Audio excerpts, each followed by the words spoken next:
Salut, bienvenue sur la chaîne de l'Alpha, moi c'est Camille et aujourd'hui on se retrouve pour une nouvelle vidéo. Aujourd'hui on va parler de After. Revenons d'abord sur les bases. After a été écrit sur Wattpad par Anna Todd et c'était en fait une fanfiction sur les One Direction. Et je tiens vraiment à insister sur ce fait parce que beaucoup de fans de One Direction sont déçus parce que du coup le grand public découvre un peu After, notamment grâce à sa sortie au cinéma, et en fait ils ignorent tout des bases. Donc je suis là pour vous les rappeler. En fait, les personnages de One Direction ont été inclus donc tout au long de l'histoire. Donc Ardeen c'est Harry Styles, London c'est Liam Payne, il me semble. Si j'oublie des personnages, c'est parce que en fait moi j'ai commencé After quand il était déjà publié donc en version livre, donc c'est-à-dire quand il avait déjà été corrigé. Ça c'est pour les bases.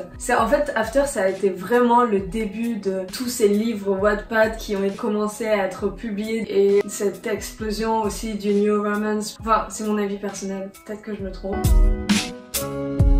After, il y a 5 tomes et il y a quelques semaines de ça, je les ai lus tous d'un coup. Je trouve que le tome 1 et 2 de After sont assez vides. L'histoire, c'est leur connaissance que leur mise en couple. J'ai trouvé qu'on ressentait bien la passion dans le livre, donc c'est-à-dire qu'on pouvait totalement se mettre à la place et qu'on était là.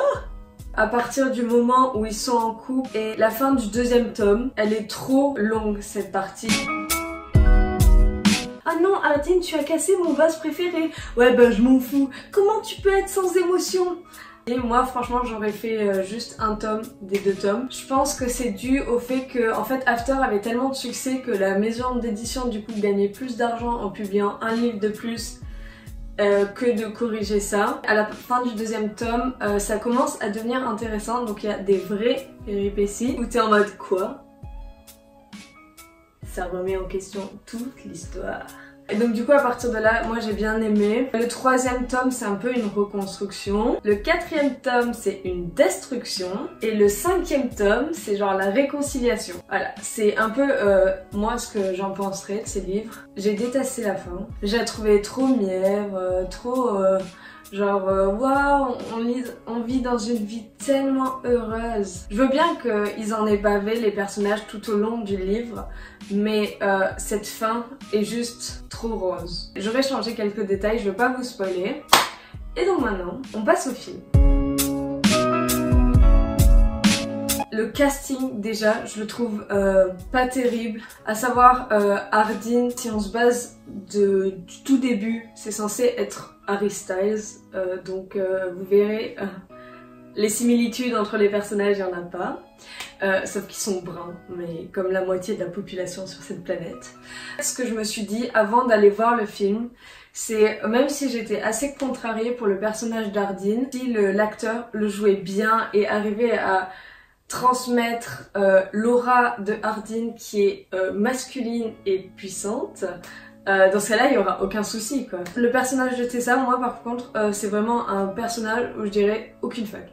Genre vraiment génial. La coloc de Tessa avait un mec et dans le casting ils en ont fait une fille. Ça c'est, y a aucun souci. Tant que les personnages sont bien respectés, tant que la trame suit. Sauf que ce soit une meuf ou une fille. Une meuf ou un mec. London, qui est censé être Liam Payne, est devenu black. Donc en soi, moi je m'en fous. Ça impacte pas l'histoire, c'est juste, je voulais vous montrer les différences qu'il y a entre le livre et le film. Moi j'aimais bien le jeu d'acteur de Inanna. Je trouvais ça hyper drôle de la retrouver parce que franchement j'aurais jamais pensé qu'il choisirait Inanna parce que je sais pas, moi je suis habituée de la voir un peu dans les vidéos humoristiques de Lily Pons.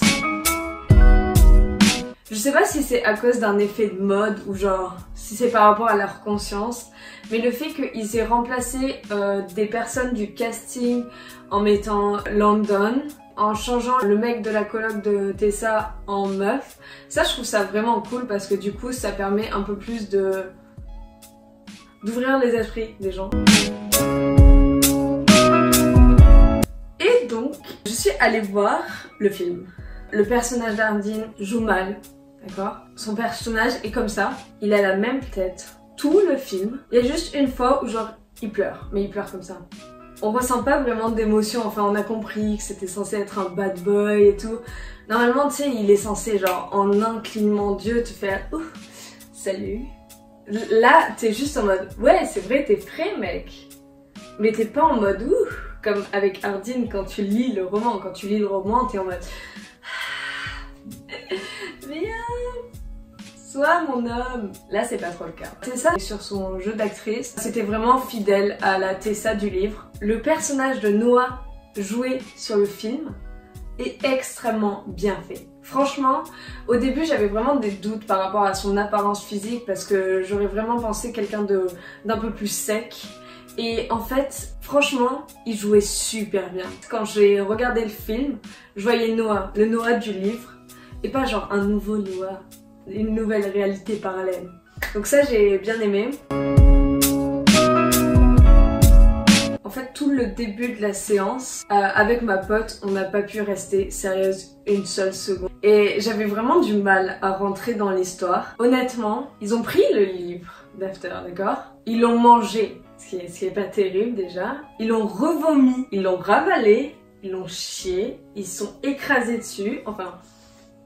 La trame est pas du tout respectée. Je trouve que la partie qui est super cool dans After, que j'aime toujours, que ça me dérangerait pas de relire, c'est la partie vraiment de séduction entre Ardeen et Tessa. Dans le film, elle est super mal faite. Mais vraiment. Genre, vous avez jamais vu ça? En fait, ils sont allés sur internet, ils ont tapé clichés. Ils ont pris tous les clichés et les ont mis dans le film. Donc c'est-à-dire, en fait, quand ils ont écrit les dialogues de ce film, ils se sont dit est-ce qu'on garde le livre, qui sur cette partie est super bien écrite, ou est-ce qu'on refait tout à notre sauce? Ouais, je propose qu'on refasse tout. Bah ouais. Non, c'était une erreur. Ardeen, qui est une personne qui ne déclare jamais ses sentiments, au bout de 30 minutes du film, aillent voir Tessa et lui disent « Tessa, je ne peux pas rester loin de toi. » Avec cette tête-là, qui change pas, qui varie pas. « Votre femme est morte. J'ai eu mon bac. Je t'aime. » Donc en fait, c'est un peu des scènes comme ça, genre... Toi, tu te dis juste « Quoi ? Mais comment avez-vous choisi des dialogues comme ça ? Comment vous avez lu le truc et vous vous êtes dit « Waouh, ça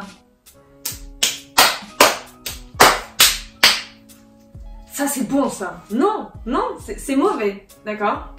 Et Z, je trouve que dans le film, ils l'ont vraiment mis au second plan, alors que dans l'histoire, il a vraiment une place importante, quoi. Spoiler, c'est un rival de Ardeen, donc vous pouvez pas mettre le rival de Ardeen en second plan. Ah oui, et d'ailleurs j'ai trouvé ça hyper drôle quand il y a l'auteur du livre qui est passé dans le film, genre un court instant, genre elle est sortie d'une boutique et elle est passée en mode c'est mon film. Mais c'était assez drôle. Je pense que le budget investi, ils auraient pu faire tellement mieux. Ils auraient pu faire vraiment tellement mieux parce que ils avaient les outils pour, et moi c'est comme si c'était un peu une adaptation cheap de After. Bah voilà, ce sera tout pour cette vidéo. J'espère que ça vous aura plu, et si vous voulez que je critique plus de films, de livres, ou que vous souhaitez des demandes particulières, n'hésitez pas à me le dire, et on se retrouve dans 3 semaines. Abonnez-vous, likez, commentez, partagez, parlez-en autour de vous. Le bouche à oreille, c'est vraiment le meilleur moyen de publicité.